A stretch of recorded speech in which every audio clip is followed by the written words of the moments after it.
bokk na ci effet secondaire yooyu. Il fait partie des effets secondaires de l'existence terrestre que l'être humain, sans même en avoir pleinement conscience, subisse la malédiction que son âme lui inflige chaque jour. Cette malédiction issue des profondeurs de son être le pousse progressivement à s'éloigner de son Seigneur.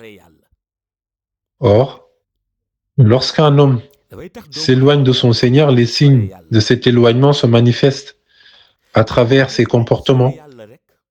Par exemple, s'il était un musulman pieux, il commence à délaisser la salate. S'il était un homme soucieux d'observer scrupuleusement les recommandations divines, il en vient à les délaisser progressivement. S'il était autrefois attiré par la lumière, cette dernière commence à l'incommoder, à lui paraître pesante, voire à se transformer pour lui en une sorte de poison. Son inclination naturelle le pousse alors vers l'obscurité, vers tout ce qui est lié au désir mondain, jusqu'à ce qu'il perde totalement pied. Ainsi, il sort du cadre de la certitude et du discernement pour entrer dans celui de la confusion. Dès lors, il ne distingue plus ses obligations de ce qu'il n'est pas. Ce qui, en temps normal, aurait dû être la boussole de son existence, la réalité qui l'oriente vers la compréhension de ses objectifs et de ses priorités s'efface en lui. Il erre alors dans un état où il ne sait plus ce qu'il doit rechercher ni ce qu'il doit éviter. Et lorsqu'un homme atteint cet état d'aveuglement intérieur, Iblis le récupère. Tout cela trouve son origine dans la malédiction que l'âme invoque contre lui. En effet, cette âme condamnée à l'obscurité par son propre hôte finit par appeler sur lui la destruction. Mais il faut comprendre un principe fondamental, cette malédiction ne survient pas immédiatement. L'âme, dans un premier temps, accorde un sursis de 70 jours à l'individu. Durant cette période, elle implore pour lui les bienfaits divins, lui donne des signes, des avertissements, des opportunités pour revenir vers son Seigneur. Cependant, si l'homme persiste dans son aveuglement et refuse la voie du bienfait, alors son âme retourne sa prière contre lui.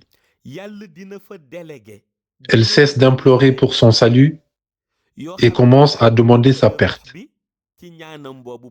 Et lorsque ce stade est atteint, la situation devient encore plus grave. Allah, dans sa justice implacable, délègue 7 anges du Alamul Malakut, le monde des anges, pour venir assister cette âme dans ses supplications négatives. Ces anges, à chaque jour, renforcent la prière de l'âme en implorant Allah de condamner l'organisme qui l'héberge. Voilà la véritable danger qui guette l'être humain.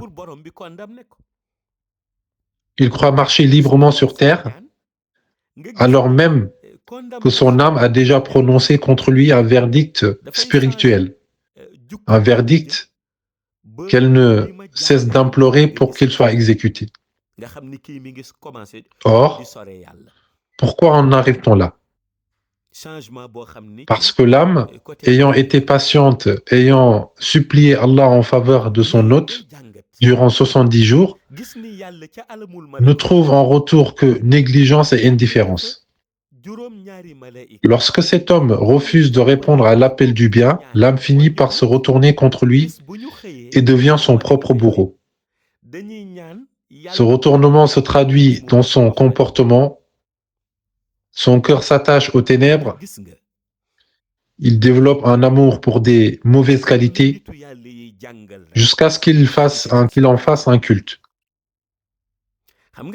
Désormais, il ne ressent plus d'attirance pour la lumière et tout ce qui est divin devient pour lui une source d'oppression. Dans cet état de corruption avancé, Allah subhanahu wa ta'ala choisit 7 anges du Alamul Malakut pour assister l'âme dans ses évocations destructrices. Ainsi, chaque jour, les anges se joignent à l'âme pour implorer contre lui, demandant à Allah de condamner cet être qui n'a pas su préserver sa lumière intérieure. C'est pourquoi lorsque les élus d'Allah t'enseignent les réalités spirituelles, sache qu'il y a toujours une justification dans le monde ghaib. Tu entends parfois les élus dire qu'un être humain peut être dans un état de grâce, où à chaque pas qu'il fait sur terre, Allah mobilise des anges du Alamul Malakut pour invoquer sa miséricorde en sa faveur et pour le louer. Mais de la même manière, un homme peut s'enfoncer dans les ténèbres au point où Allah subhanahu wa ta'ala choisit des anges dans ce même monde pour l'anéantir en exaucant contre lui des prières de malédiction. Telle est la loi spirituelle qui régit le sort de l'être humain. Chaque jour, il peut bénir ou maudire. Chaque jour, les anges, en plus de son propre âme, peuvent intercéder contre lui. Allah commence alors à annihiler la miséricorde qu'il avait décernée à la personne et qui, à travers son âme, lui parvenait chaque jour. En effet, Allah subhanahu wa ta'ala envoie à chaque individu vivant sur terre une forme spéciale de miséricorde journalière. Certaines personnes reçoivent tous les jours 100 formes de miséricorde dont chacune ayant un impact et un bienfait spécial sur leur vie.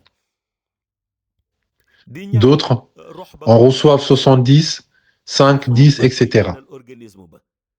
Et c'est un fragment de bienfait et c'est un fragment de bienveillance divine qu'Allah envoie à l'être humain. Et la source découle de la lumière du prophète Muhammad sallallahu alayhi wa sallam. Ainsi, lorsque les anges en soutien à l'âme commencent à invoquer la malédiction de la personne, Allah entame l'annulation des lignes de miséricorde qu'il avait destinées pour la personne. Ce qui est dramatique dans cette organisation, c'est que l'effacement de ces lignes de miséricorde ne se fait pas sans conséquence. Ne se fait pas sans conséquences supplémentaires, car dès l'instant que les processus de descente de cette mansuétude divine sont stoppés, ils sont automatiquement substitués par la colère d'Allah subhanahu wa ta'ala. Cette dernière entame alors sa descente vers l'être humain. En guise d'exemple, si Allah avait décrété que 10 variétés de sa miséricorde sont livrées à la personne tous les jours, dès l'instant que ces lignes d'acheminement sont coupées, elle se met instantanément en des lignes de diffusion du courroux d'Allah vers la personne. Et c'est à partir de là principalement que sa perdition est enclenchée. À ce niveau aussi, on y perçoit comme enseignement capital qu'au même niveau que l'âme implore la miséricorde d'Allah et ses bienfaits sur l'individu, elle peut également constituer un vrai danger pour l'organisme qui l'héberge. Lorsqu'elle débute son imploration pour la condamnation de l'individu, c'est à ce moment que les anges gardiens de la Guéhenne auront l'autorisation d'ajouter son nom sur la liste de ceux qui finiront en enfer. Observez donc cette organisation méticuleuse du Seigneur et ce processus synchronisé mystiquement qui s'exécute de manière ininterrompue à l'insu de cet homme vivant sur terre qui le néglige profondément. Un processus englobant 2 facettes. Une qui est positive pour l'homme et une autre qui lui est défavorable. C'est la raison pour laquelle on doit croire à la réalité selon laquelle tous les procès et événements du jugement dernier ne sont qu'une formalité qui reflète la vie que l'homme a déjà passée sur Terre. On comprend alors qu'une personne peut vivre sur Terre alors que son nom est déjà inscrit sur la liste de l'enfer. Ceci se traduit dès l'instant que son âme commence à le maudire et c'est sa propre âme qui invoque la damnation.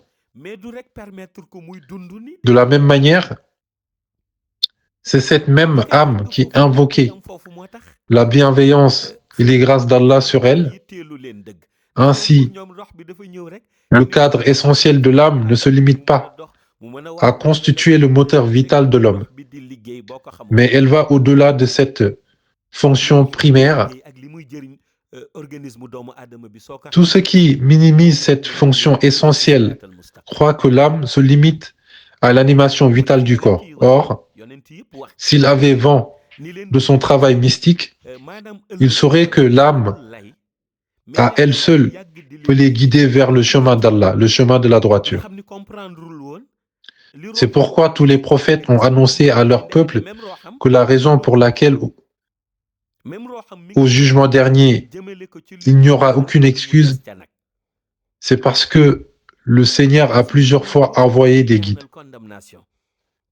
L'âme de la personne prie donc pour que cette prière, cette dernière chemine vers l'agrément d'Allah et elle supplie également pour qu'elle puisse y demeurer. Si au contraire, elle arrive jusqu'à invoquer la damnation, Allah lui alloue 7 anges du Alamul Malakut pour l'assister dans sa supplication. À cet instant précis, la décadence est alors enclenchée chez la personne et elle se manifeste à travers son cœur, ses agissements, sa pensée, etc. Et ce